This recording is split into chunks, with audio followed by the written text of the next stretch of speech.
Franz Liszt was both the world's first virtuoso piano player and the world's first rock star.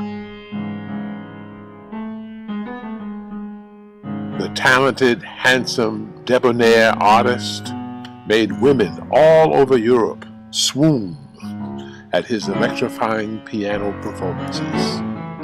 And Liszt loved the attention of so many beautiful, rich women.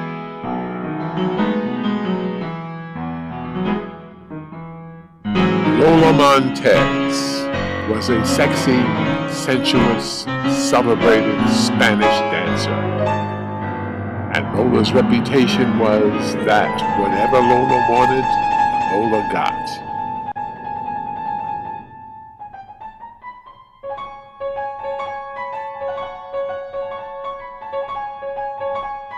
They were both performing during the same week in Dresden, Germany in 1843. The Franz Liszt recital had been sold out for months, but Lola, using her charm and her intelligence, managed to get a ticket and a seat right up front.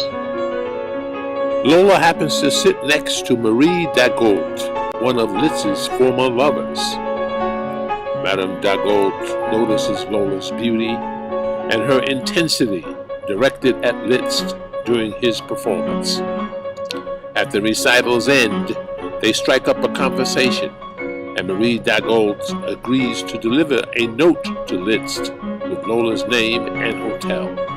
Liszt remembers noticing Lola, and the very next day he calls on her at her hotel.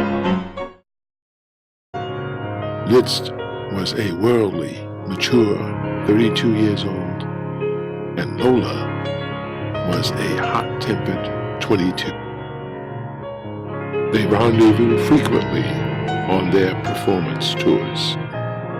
Their relationship is a stormy one because they are both jealous of each other's many admirers. They travel together to Paris, the city of light, where Liszt introduces Lola to his friends, many of them intellectuals and impresarios who arrange performances for Lola. And had many affairs, including one with the pianist Liszt, which ended after she burst in on a dinner party he was holding and danced on the table until she sent a bowl of soup flying into the lap of a duke. Liszt tires of Lola's public jealous outbursts, and he decides to end the affair. While she sleeps, he locks Lola in a hotel room and leaves a hefty sum of money with the management for the damage that he knows she will cause, and he leaves Paris on an extended tour. Lola was tough-minded and fearless.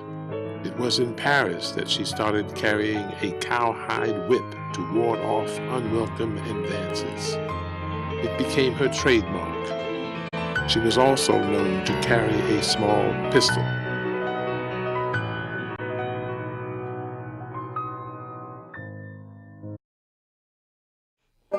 But some years later, as she sailed into San Francisco Bay on one of the first paddle steamships from Panama City, after the hazardous overland journey across the isthmus, Lola would meet on board the overcrowded boat of anxious, gold-seeking men, a newspaper man, who she would wed at the Church of Mission Dolores in San Francisco.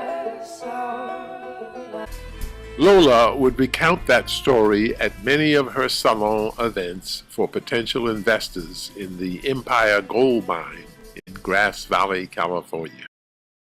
And that story, more than any other, endeared her for life to John Sutter, who regularly attended her dance performances in Sacramento and who spoke fluent French, had a Swiss-French wife, and who, you will remember, fled from Switzerland with a French passport.